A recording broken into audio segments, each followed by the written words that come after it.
Bandeko na nga napesi bino mbote na kombo na Yesu Masiya mwana Nzambe na bomoi.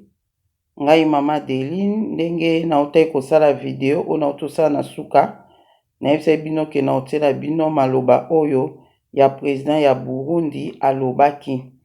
Nautiela bino ngo po ete bolanda yango po to comprendre penda bien ba M23 oyo baza na bango ba Congolais te. Tolobaka ba M23 ba Congolais mais ba Congolais te. Toyoka biso mona matoi ndenge président ya Burundi alobi ndenge basalaki nyonso mpona kosala bakutana na président Tshisekedi bakutana mpona koluka kimia mais bango batikala koya te. So batikala koya te po bayebaki ke kokutana na bango na président Tshisekedi ko comprendre ke boza na bino ba Congolais te. Boza na bino ba Congolais te. En tout cas tolanda ye soki commentaire ezali ya kotia na kotia yango na video musu na kosala oyo na tieli bino ka bolanda ye. Après so na sisi ye na otiela bino nani ya Angola comme na major moko ya Angolais o na lobaki maloba pe alobi bandeko na nga Nzambe aza Nzambe soki ye moko permettre ke po toza na temps de la fin. Na temps de la fin Bible lobaki ba guerre ekozala. Na ko partager vidéo moko normalement guerre mondiale, troisième guerre mondiale. Normalement fallait ça na Europe na Europe troisième guerre mondiale. Mais monguna nga sala abalusango ekende ndeti na Afrique. Mais Nzambe azana na contrôle. Ozomona Bible lobi déjà que tozana na ba guerre, tozana na bitumba makambo ebele. Mais biso par rapport ya révélation to yebete mukile ko ningana nango mais Nzamba kosala quelque chose pona ba Eli na ye na temps oyo tozali yango na teli bino po tena loba mingi te boyoka ye to comprendre penda ke batu wana ba M23 baza ba Rwandais baza vraiment ba Rwandais baza ba Congolais te yango Corneille Nanga fallait bon Nzambe ka yebi ndenge asalaka fallait pas asala makambo kokende ko s'associer na banguna ya Congo ko s'associer na ba Macron na batu oyo biso kutu Afrique ezolinge libéré mais yende po ni na bango na landa ilobi bazo bo ndenge to pandi ba ambassade ya États-Unis na Congo ambassade ya France eza mabe eza kokweya ya mboka boye do bango mpona bango mboka po eza bien futu zaka na non te natiela bino to sa commentaire sima so esengeli kosala commentaire Nzamba mona bino de certains pays occidentaux. Vous voyez ce qui se passe ici tout près de chez nous. Pourquoi ce silence? Est-ce que la communauté internationale ne voit pas les conséquences? Je vous dis que si ça continue comme ça, la guerre risque d'être généralisée dans la région. Parce que le peuple ne peut pas se laisser faire. Si le Rwanda continue à faire des conquêtes dans le territoire et dans notre pays, je sais qu'il va arriver même au Burundi. Parce qu'il est en train d'entretenir des jeunes réfugiés. Il les arme. Maintenant, il est en train de les aguerrir dans la guerre du Congo. Un jour, il veut venir au Burundi. Nous n'allons pas accepter. La guerre sera généralisée. Nous savons son plan.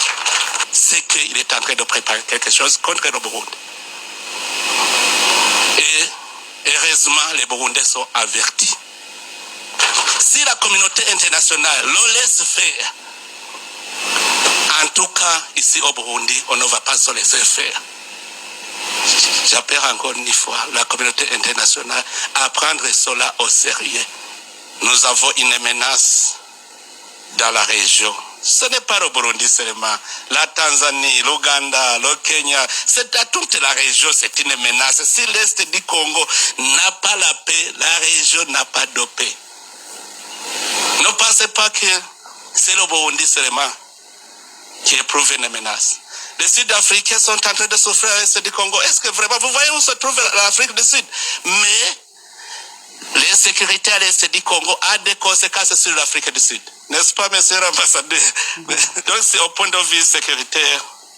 Seulement nous avons cette menace à l'est du Congo. Si vous laissez les choses se détériorer comme ils sont, sachez très bien que les conséquences seront néfastes.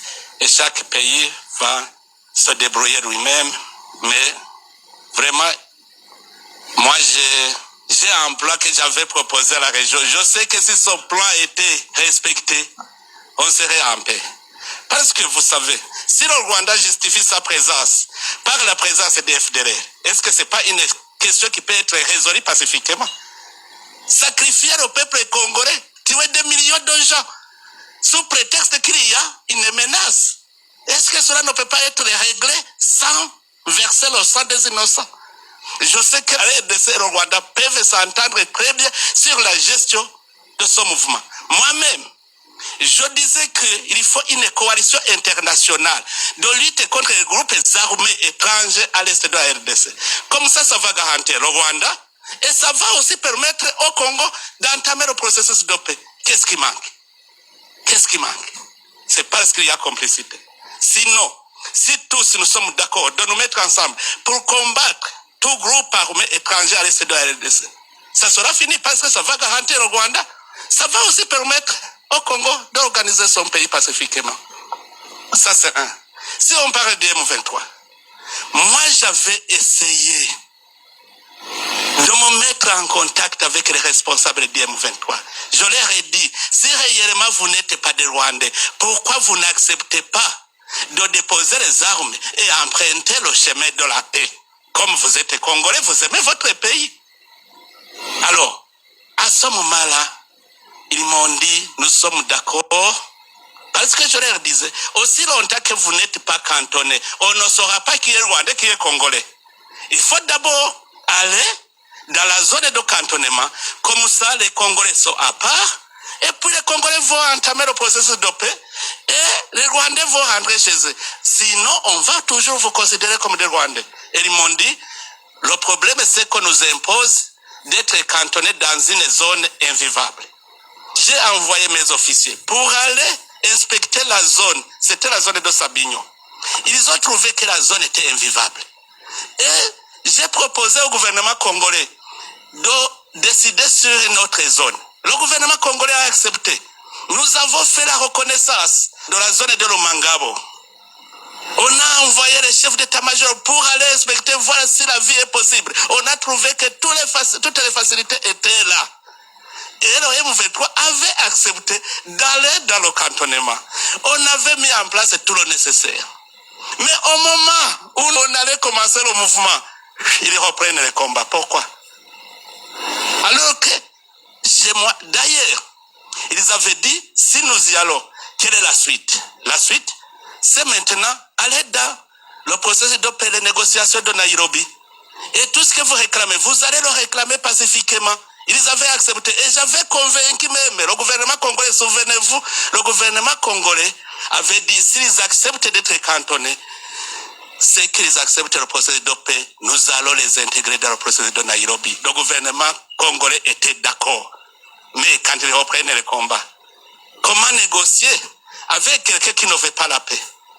D'abord, pour négocier, il faut créer des conditions favorables aux négociations. La première chose, c'est le désengagement des forces pour ramener la confiance entre les partis en conflit. Que ce soit le Rwanda, que ce soit le RDC, il faut que d'abord, il y ait cessation des hostilités, que les forces se désengagent. Comme ça, on crée un climat de confiance. Les gens vont se parler sans inquiétude. Or, entre les États, comment s'effectue le cessez-le-feu, le désengagement? C'est que les forces dans notre pays vont se désengager et aller dans leur pays et ils vont entamer les négociations. C'est normal. Mais qu'est-ce qui manque? La communauté internationale est ici. Qu'est-ce qui manque sur les deux processus?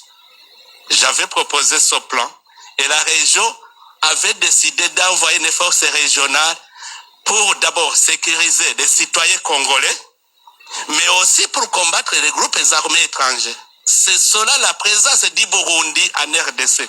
On est allé dans le sens de l'idéologie régionale. Quand nous sommes arrivés au Sud Kivu, vous êtes témoins. La paix et la sécurité a été ramenée. On a entamé le processus de réconciliation des communautés congolaises. Jusque maintenant, c'est calme. Écoutez attentivement ce que le président du Burundi vient de parler. Bandeko wana toyoki biso nyonso ndenge président ya Burundi alobi. Donc na mukuse na koloba ke ba pays nyonso wana eza pe tout autour na biso misusu pe bazo comprendre déjà ke soki kaka RDC nde bazosala na RDC boye soki bazwi RDC ba frontière biso toa ba frontière ebele boyebi ke toza frontière na 9 pays toza na frontière na 9 pays siko 9 pays wana eza na ba pays ebele parmi ba pays wana nyonso muke baza complice na ba Rwandais baza complice na ba occidentaux mais ebele nde ba complicité mais lepi bazotala na musika ba comprendre nzambe azofongola bango mayele ba comprendre ke soki RDC eza na kimia bango pe bakozala na kimia soki RDC eza na kimia te biso pe kimia koya te RDC ekuta eloko ya munene pe ya munene boye bango bazoluka bazobanga ata munene pays wana te bazobanga ata yango te me bazoluka bakota bazwa bamabele na bango bakabola ba pays na bango bakabola pays na bango bongo biso sikoyo oyo toza na biso ba pays oyo eza nzinga bakosala biso nini bazo comprendre yango so tolandi discours na ye bien oyo alobi wana makambo oyo alobi tomona pendaki alobi ke so RDC ekwei suka nango baoya tipa na biso biso siko mpona kose protéger pe il faut tokota pe makambo wana ya RDC il faut tokota yango avant ke ekoma tipa na biso oyo pe tozolanda oyo azoloba na portugais aza major ya na Angola aza major na Angola nayebi te so afanda na Angola to awa na poto me nayebi te me nayebi ke aza major mpona vérifier nasengi pe batraduire ngai yango nazoti yango na portugais mpona bao baoyoka portugais bao baoyoka portugais te eza nango mpe molai te lere ezosila nazokotia interprétation nango nazotia interprétation nango makambo oyo ye alobi vraiment kolo aza na biso nazotia yango. Vem perante vós, General Konzambi de Agorosa D'Antônio. De acordo com a situação que se registra na República Democrática do Congo, na qual, onde se registra o Ruanda invade este território há mais de 30 anos. Nos últimos 2 anos, registra-se que o presidente angolano, João Manuel Gonçalves Lourenço, servia na apaziguação de ideias e colocar, enfim, esta situação que assola o povo congolês. Vimos há 4 dias atrás em que o Ruanda invade o território ou recupera a província do Nord Kivu, que é o Goma, e coadjuvado com o M23. A mensagem que eu trago neste momento, após a implicação do nosso presidente angolano, João Lourenço, dizendo que o exército ruandês convém que se retirar no território congolês, mas na qual aparece ontem, com uma outra informação, o presidente ruandês Paul Kagame, e coadjuvado com o representante do M23, o camarada Corneille Nangaa, ameaçando o presidente angolano, dizendo que se Angola colocar as suas forças, eles vão eliminar todo o efetivo angolano e vão se dirigir perante o nosso país, que é Angola. Queridos irmãos angolanos, podemos não estar de acordo concernente a situação que passa no nosso país, que é Angola, com o presidente angolano, mas quando um outro país tenta atacar com Angola, tenta ameaçar a integridade física de Angola, nós aqui vamos abraçar-se com o camarada João Lourenço. Neste ponto eu estou de acordo com João Lourenço e aceito, se for a pedido de Angola, que todos os ativistas voltem ao país, que vamos defender a pátria angolana. Eu serei a primeira pessoa. Irmãos angolanos, de Cabinda ao Cunene, de mar ao leste, em todo o canto do mundo onde o angolano possa se encontrar, quando se trata de Angola, aí todos nós convém que estarmos unidos. Neste preciso momento, aceito me unir com o regime do MPLA e aceito me unir com o camarada João Lourenço para defender a causa de angolano. Nunca e nem iremos de admitir um outro país tenta ameaçar Angola. O problema dos angolanos fica internamente para nós os angolanos. Em primeiro lugar, vamos defender a honra do nosso país que é Angola e depois iremos de voltar nas nossas divergências. Irmão angolano, em todo canto que se encontrar, neste momento, devemos beber a mesma ideologia com o camarada João Lourenço. A ameaça que se fez ontem, que eu acompanhei, do dirigente do IM23, camarada Corneio Nanga, que ameaça, diz o seguinte: não tem medo de Angola e ele está capaz de todo o país que possa se intervir nos assuntos do Congo, ele pode atacar este país. Diretamente ele nos informa que está pronto a atacar Angola.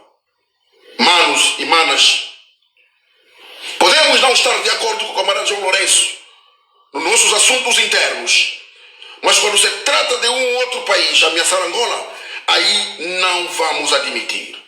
Aí eu aceito me unir com o regime do João Lourenço, defendermos a pátria angolana. E lanço aqui um outro apelo aos irmãos angolanos. Nós não podemos esquecer que a República Democrática do Congo é um país vizinho e um país que nós partilhamos as imensas relações, e em todas as fases difíceis como não, Angola sempre partilhou boas ideias e tivemos sempre o bom senso com a RDC. E se hoje o Ruanda ocupa o território congolês, caros irmãos angolanos, saibam que nós também em Angola teremos problema, porque conforme as coisas estão aí, em detrimento disto, Angola já não está em boas condições, em boas relações com o Ruanda. Porque o Ruanda ocupar o território congolês será um problema sério para nós angolanos. E razão pela qual nós devemos impor com os assuntos que complicam a RDC.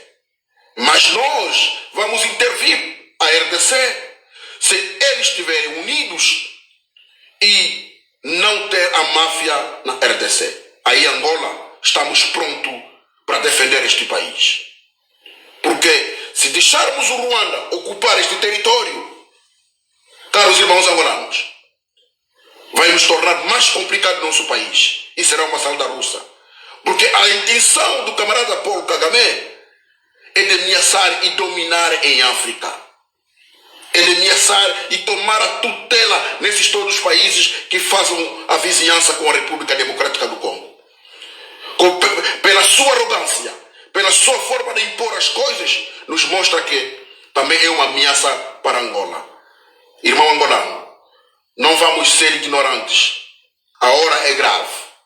Ataca-se o inimigo no princípio. Não podemos deixar o tempo ao inimigo. Poupar o inimigo é prolongar com a guerra. E nós não vamos poupar o inimigo. Fomos atacados. O país é que foi atacado. E nós devemos estar de pé. E prepararmos as forças. Não ficamos adormecidos. Os ensaios militares é muito importante. Muito obrigado a todo irmão que me acompanha neste momento. Em todo o canto do mundo que estiver, coloca esta informação em prática e ponha na sua mente que as coisas não estão fáceis. Muito obrigado.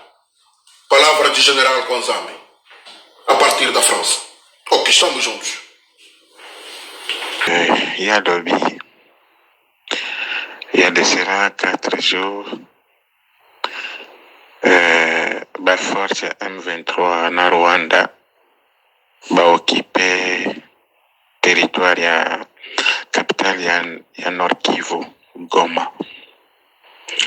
Na nyonso wana lokola président Jean Lourenço aza médiateur na conflit oyo eza opposé Rwanda na RDC na est ya Congo. Jean Laurens asengaki na M23 na Paul Kagame na ba force rwandaise nyonso ba libérer le plus vite que possible les sols congolais. Yango wana mbala moko Paul Kagame alobi kia kobanga mutu moko te soki Angola atindi basoda na ye kuna akobare bango na nde osakana te. Donc akoyokela kutu bangole mawa te. De la même façon dont alobaki na président Cyril Ramaphosa ya Afrique du Sud que soki kaka Afrique du Sud ameki kaka na Rwanda biso mpe tokokende nango ka bongo. Donc mutu abangisa moninga aza te. Yango wana ngai malgré naza opposant ya régime ya Jean Laurens, je décide que soki kozala makambo ya guerre entre Rwanda na RDC oya makasi biso tokokotela. Donc tokotika ki activiste na biso, tokotika ba différence na biso, ba conflit o tozaka nango, ba différence politique na gouvernement ya Jean Laurens, toko se rallier pa Jean Laurens, toko telema po to bunda contre Rwanda po to épauler les forces ya RDC. Po Paul Kagame aza na intention à dominer Afrique. Na kamwe Corneille Nanga ye moko azoloba ke soki bangole baza awa bayawa tokopanza bango. D'ailleurs biso tozobanga pays moko te, force moko africaine moko te tozobanga o nyonso kokota na problème ya RDC. En tout cas tokopanza bango. Donc lokola Corneille Nanga apesi communiqué wana, donc biso bangolais partout nyonso yo ozali, ozala soki ya province nini, ozala soki ya tendance politique nini, suka il faut tozonga mboka to épauler gouvernement na ba militaire na biso tozwa minduki po tokende obunda.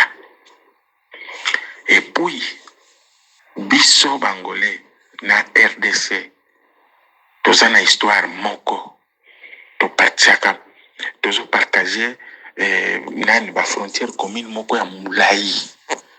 Et puis histoire na biso ekokani. Yango wana il faut nécessairement tout élément pour tout épauler bandeko na biso ya RDC. Mais ba ndeko na biso ya RDC pour biso tout élément tout épauler bango, il faut bazala ini. Il faut ba traître bazala te. Il faut mafia izala te net izo mona na kuna, il faut izala te.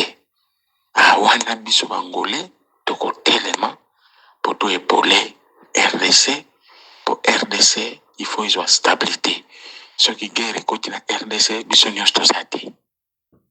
Donc voilà, en quelques lignes yango na lobaki. Bandeko nanga toyoki très bien ndenge ba interpréter les biso yango.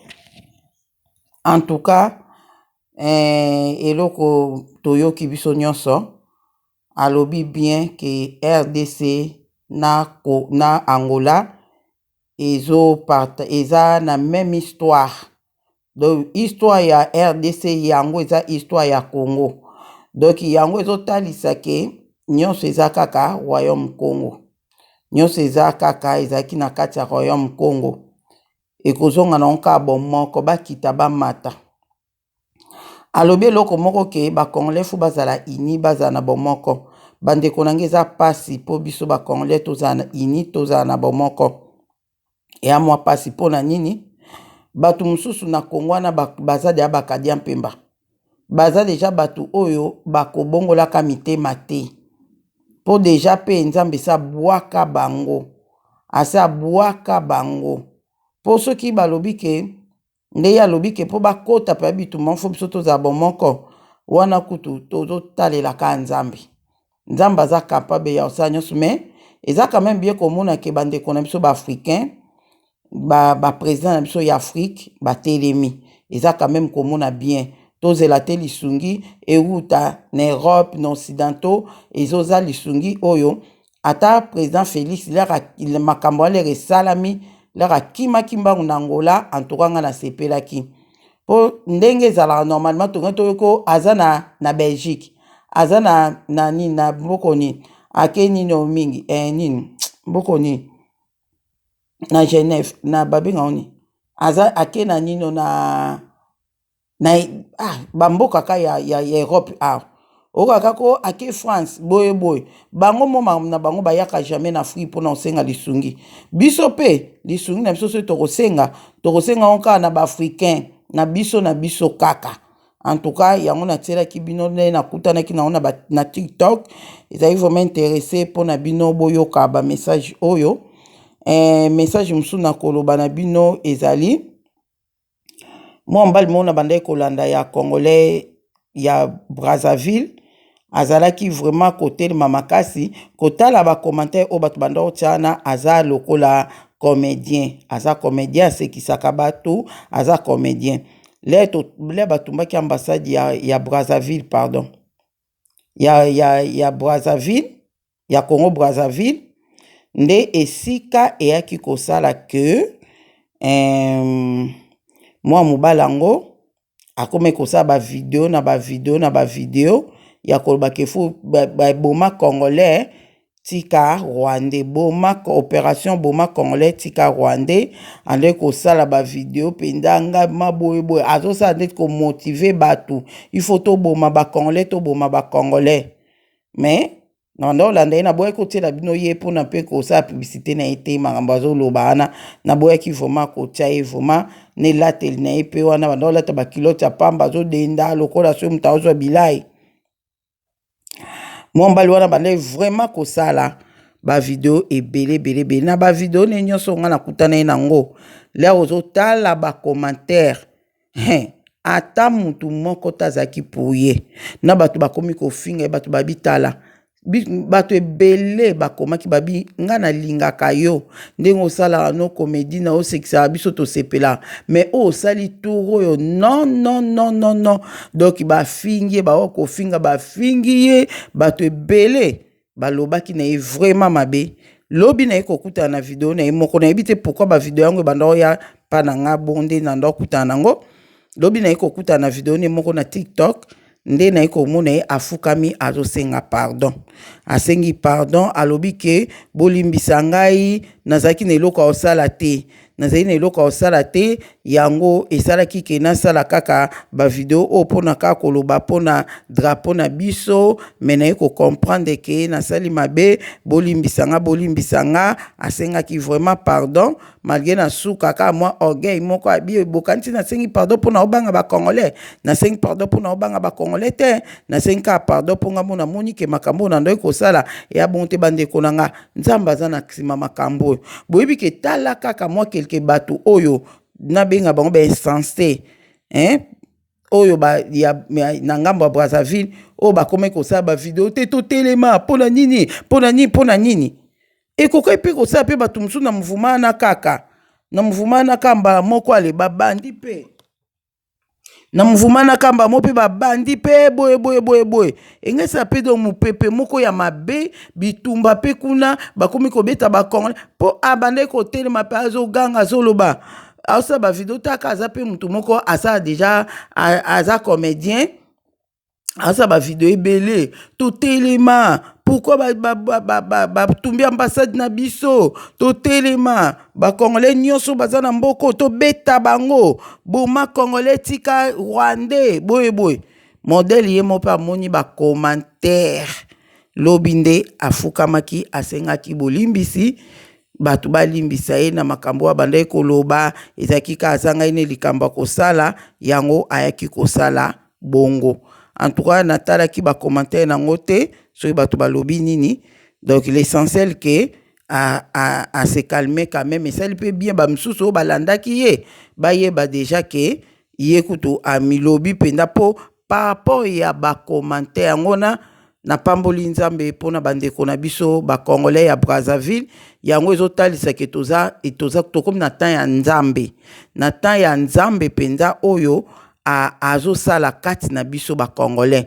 Donc so toloba bakongolais ezaka te ya Congo Brazzaville to ya Kinshasa to ya Angola, biso nyonso wana 3 pays wana eza pays moko banguna bakabola biso po ba régner, mais makambo ba olukela biso yango nde kosala régner biso ezongisa biso kutu su bon moko, ezongisa biso bon moko c'est ça. Ça sous aza dictateur makambo ya zo sala eza yé voire même atana gouvernement ne fou baza ba contre ye mo ba sala eza to ebi ça sous na ba Macron na ba Kadian Pembebe baza ka loge moko na loge na bango ezala ka côté la ndeko na o propre ye kututé mais ndeko na yo oyo boza na eloge moko yo na nde priorité do bango nde tisa sous priorité na eza Kadian Pemba eza bisoté eza problème te mais ayeba ke Congo eza ya nzambe. Congo Brazzaville nzamba ebisanga bi ndenge ezaki na mbanza Congo, ndenge mbanza Congo ezaki ville moko ya makambu ya bonzambe, ville moko ya historique ya mamba bonzambe oyo ekomama na Bible alobi eza pe na Congo Brazzaville na mboka moko na Congo Brazzaville ezalaki pe na makambo bonzambe makasi lokola ka mbanza Congo. Nzamba ebisange loko wana toyeba ngo pita mboka nini nzamba kolakisa biso makambo eleka na Congo Brazzaville kuna makambo ebele pe totanga na Bible tamtu pe ezaki na Congo Brazzaville toyeba ngo mikolo ezo ya kuna. Nzamba zo lokumu pona moko na moko, nzamba za na bino ya ona tel bino video oyo pona boyo kango bo comprendre que toza biso mon côté boyo kindenge nani o alobi abi bien lobi ke président ya Rwanda Kagame alobaki na président ya Afrique ke so otindi basoda no to boma bango ndepe basoda ngo pe bakendaki babomi 18 soda mubimba. Donc eza makambo minene ndepe ayebisaki pe lisu président ya Angola ke soki ko koti makambo nazo banga mutu moko te président moko te ya Afrique o nga nazo banga. Voilà, en tout cas merci nzamba zo lokumu ko mona déjà mambo eza bien.